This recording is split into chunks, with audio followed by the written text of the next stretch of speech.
بسم اللہ الرحمن الرحیم۔ سب سے اہم دعا زندگی کی کیا ہونی چاہیے؟ یہ ایک بڑا انٹرسٹنگ سوال ہے۔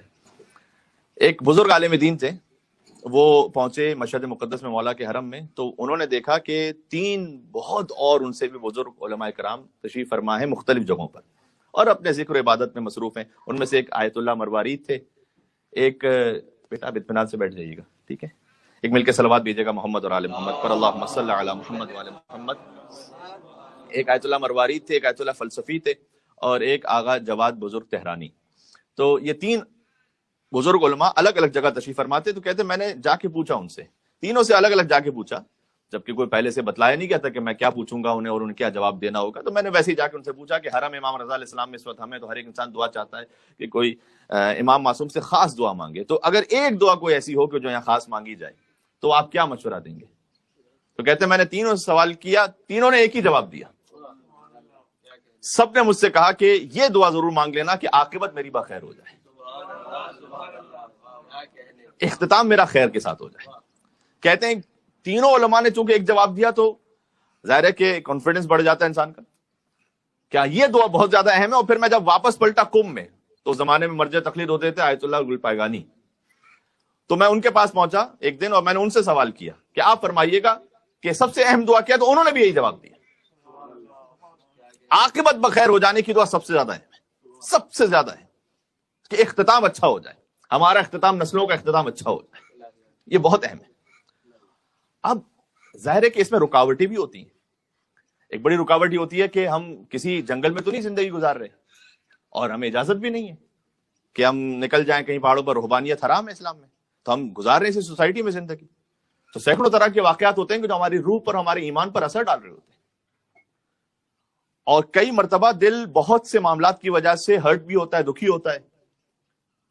آپ سے کسی سے آپ کو تکلیف پہنچی ہے، اب اس کی وجہ سے دل ہرٹ ہے، یا کسی نے کوئی بات ایسی کہہ دی ہے، معاف کرنا بڑا مشکل ہو رہا ہے۔ کبھی دل میں نفرتیں آ جاتی ہیں، کسی کے لیے حسد آ جاتا ہے، کبھی کو غرور آ جاتا ہے، کبھی تکبر آ جاتا ہے، اس لیے کہ ہم اس سوسائٹی میں رہ رہے ہیں نا۔ تو کیا کیا جائے کہ عاقبت بخیر ہو جائے، ان چیزوں سے دل پاک ہوتا رہے۔ کبھی نظر حرام کی وجہ سے دل آلودہ ہو جاتا ہے، کبھی سماعت حرام کی وجہ سے دل آلودہ ہو جاتا ہے۔ دیکھیں ان کے لیے بھی ایک بزرگ عارف تھے، ان کی ایک مثال ہے۔ کہتے ہیں کہ اگر ایک بوتل ہے، اس میں مشروب ہے، اب یہاں پر بوتل اور مشروب کا نام لیا جائے تو فوراً ایک ہی چیز ذہن میں آتی ہے، میں ویسے ایک عمومی مثال دے رہا ہوں۔ تو اگر اسے خالی کرنا ہے تو کیا کرنا ہے؟ اسے بہت سمپل سی بات ہے، کوئی راکٹ سائنس نہیں ہے، اسے یوں الٹ دیں گے تو خالی ہو جائے گی۔ اللہ تعالیٰ نے بعین ہی یہی نسخہ اپنے حبیب کے لیے بھی لکھا ہوا ہے قرآن میں، کہ اگر کسی قسم کی دل میں پریشانی اور سختی ہو جائے نا، دل کو الٹ دو۔ دل کو الٹ دینے کا نام سجدہ ہے۔ رک جاؤ، بات پہنچ رہی، میں تھوڑا سا اس کی وضاحت کرتا ہوں۔ ایک مل کے صلوات بھیجے محمد اور آل محمد۔ صلی اللہ علیہ محمد۔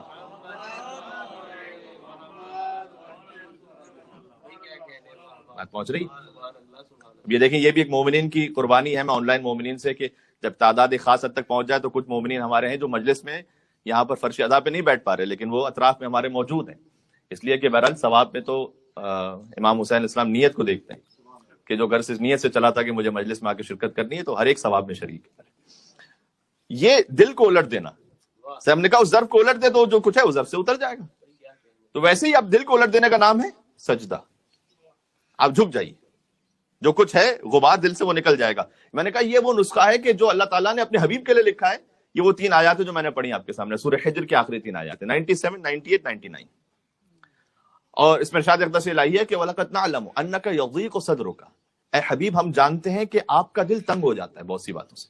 اب ظاہر ہے وہاں تو کوئی حرام یا گناہ کا تصور نہیں ہے، وہاں تو یہ کہ کسی نے کوئی، حضور تو شب جمعہ کی مجلس میں عرض کر چکا ہوں، ان کے لیے حریص علیکم بالمؤمنین رؤوف الرحیم کا لفظ استعمال ہوا ہے، یعنی وہ مومنین کی اصلاح اور خیر کے لیے حریص ہیں، اتنا وہ خیر چاہتے ہیں، ان کے لیے یہ لفظ استعمال ہوا قرآن۔ اور یہ بھی اللہ تعالیٰ نے قرآن کریم میں کہا کہ تمہاری تکلیف سے وہ زحمت میں اور تکلیف میں مبتلا ہوتے ہیں، تمہاری تکلیف کا وہ احساس کرتے ہیں۔ تو حضور کئی مرتبہ تبلیغ کرنے کی کوشش کرتے تھے اصلاح کی کوشش کرتے تھے، لیکن سامنے سے کبھی کوئی پتھر مار رہا ہے، کبھی کوئی کانٹے بچھا رہا ہے، کبھی کوئی تانا کس رہا ہے، تو دل تنگ نہ ہو جائے کہیں. تو وَلَقَدْ نَعْلَمُ أَنَّكَ يَضِيقُ صَدْرُكَ، اے حبیب ہم جانتے ہیں کبھی کبھار آپ کے دل پر کچھ باتیں بہت گراں گزرتی ہیں. بِمَا يَقُولُونَ، یہ جو لوگ باتیں کہتے ہیں نا وہ گراں گزرتی ہیں. اور وہی بات جو نے پتھر مارنے کی مثال دی، اس سے زیادہ سخت ہوتا ہے زبان کا زخم، کہ مرتبہ اس میں خاندانوں میں کتنی جدائیاں ہو جاتی ہیں 20 سالوں تک، 30 سالوں تک. تو کیا کیا جائے؟ فوراً آگے نسخہ بیان کیا، فَسَبِّحْ بِحَمْدِ رَبِّكَ. سب سے پہلے تو آپ اپنے رب کی تسبیح کیجیے کہ پاک اور منزہ تو صرف وہی ذات ہے، ورنہ تو ہر ایک میں نقص موجود ہے. یعنی اگر کسی سے یہ ایکسپیکٹیشن ہے کہ نہیں ہمیں تو سے وہ معصوم والی ایکسپیکٹیشن ہے، وہ ایکسپیکٹیشن ہی غلط تھی. وہ تو فسبح بحمد ربک، سب سے پہلے تو کہ پاک تو اسی کی ذات ہے، مجھ میں بھی نقص ہے اور ہر ایک میں نقص ہے. اور کروں کیا؟ وہ جو دل کو الٹ دینے والی بات ہے، فسبح بحمد ربک وکن من الساجدین، پھر آپ سجدہ کر لیجئے. یہ کوئی خاص مطلب کو پہنچا رہا ہے کہ اگر آپ کا دل کسی بارے میں تنگ ہے یا کسی مشکل میں ہے، آپ سجدہ کیجئے رب کی بارگاہ میں. تو سجدے میں مولانا صاحب میں کیا کہوں اپنے رب سے؟ یہی کہہ دو کہ میرا دل بڑا پریشان ہے اور تنگ ہے. اور اگر کچھ بھی نہیں کہنا آ رہا تو پھر یہی کہہ دو کہ پروردگار مجھے تو کہنے بھی نہیں آ رہا کچھ. یہی سجدے میں کہہ دو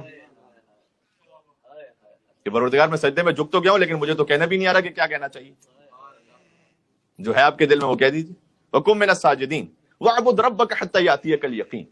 اور پھر رب کی ایسی عبادت، اللہ اپنے حبیب سے کہہ رہے ہیں رب کی ایسی عبادت کر کہ یقین کی منزل ہو جائے.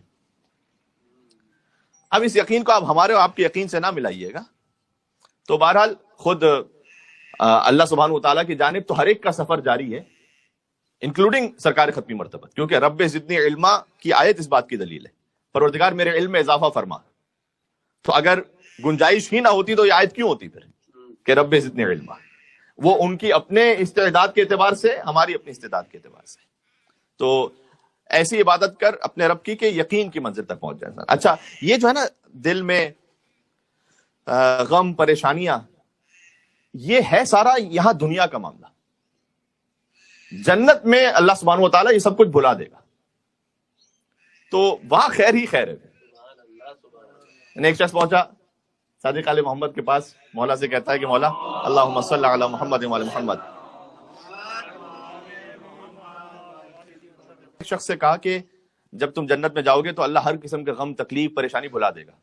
تو اس نے مولا سے پوچھا، روایت نقل بالمعنی ہے، مفہوم یہ، تو مولا سے پوچھا کہ مولا اگر زندگی کسی کی 50 سال 60 سال کسی کے دل میں ایک بات رہی ہے یا کوئی غم میں وہ رہا ہے تو کیسے اللہ اس کے دل سے نکال دے گا؟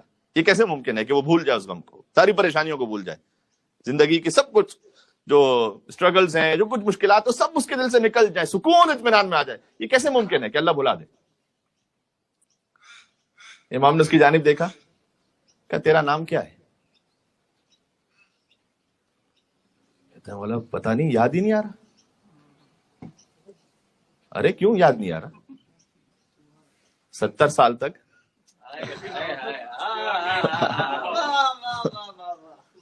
امام نے سے پوچھا تیرا نام کیا ہے؟ کہا پتہ نہیں مولا، یاد ہی نہیں آ رہا. میرے بیوی بچے مجھے کس نام سے بلاتے ہیں، میرے والدین، میرے دوست مجھے کس نام سے، میرا نام کیا ہے پتہ نہیں، یاد نہیں آ رہا. امام نے کہا یاد کر، تیرا نام ہے. تو نام تو سب سے بیسک بات، سب کو یاد ہوتا ہے. کاش میری بات پہنچ سکے. اللہ ایک مل کے صلوات بیتے صادق آل محمد امام جعفر صادق.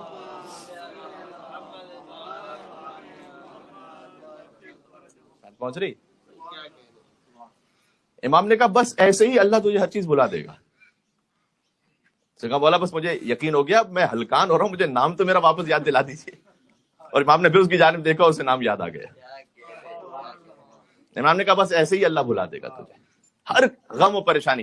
یہ سورہ فصلت میں موجود ہے، ان الذین قالوا ربنا اللہ ثم استقاموا، جو کہتے ہیں کہ اللہ ہی ہمارا رب ہے، اس کے بعد استقامت بھی دکھاتے. تتنزل علیہم الملائکہ، ان پر ملائکہ نازل ہوتے ہیں، اللہ تخافوا ولا تحزنوا، اور ان سے کہتے ہیں کہ اب تم نہ کوئی خوف کرو نہ کوئی غم کرو. غم ختم ہو گیا. یہ قرآن میں موجود ہے، فقط روایت میں نہیں، سورہ فصلت میں موجود ہے کہ اب نہ کوئی غم کرو نہ خوف کرو. وابشروا بالجنۃ التی کنتم توعدون، اب تمہیں جنت کی ہم ایسی بشارت دیتے ہیں جس کا تمہیں اللہ نے وعدہ کیا تھا، جاؤ۔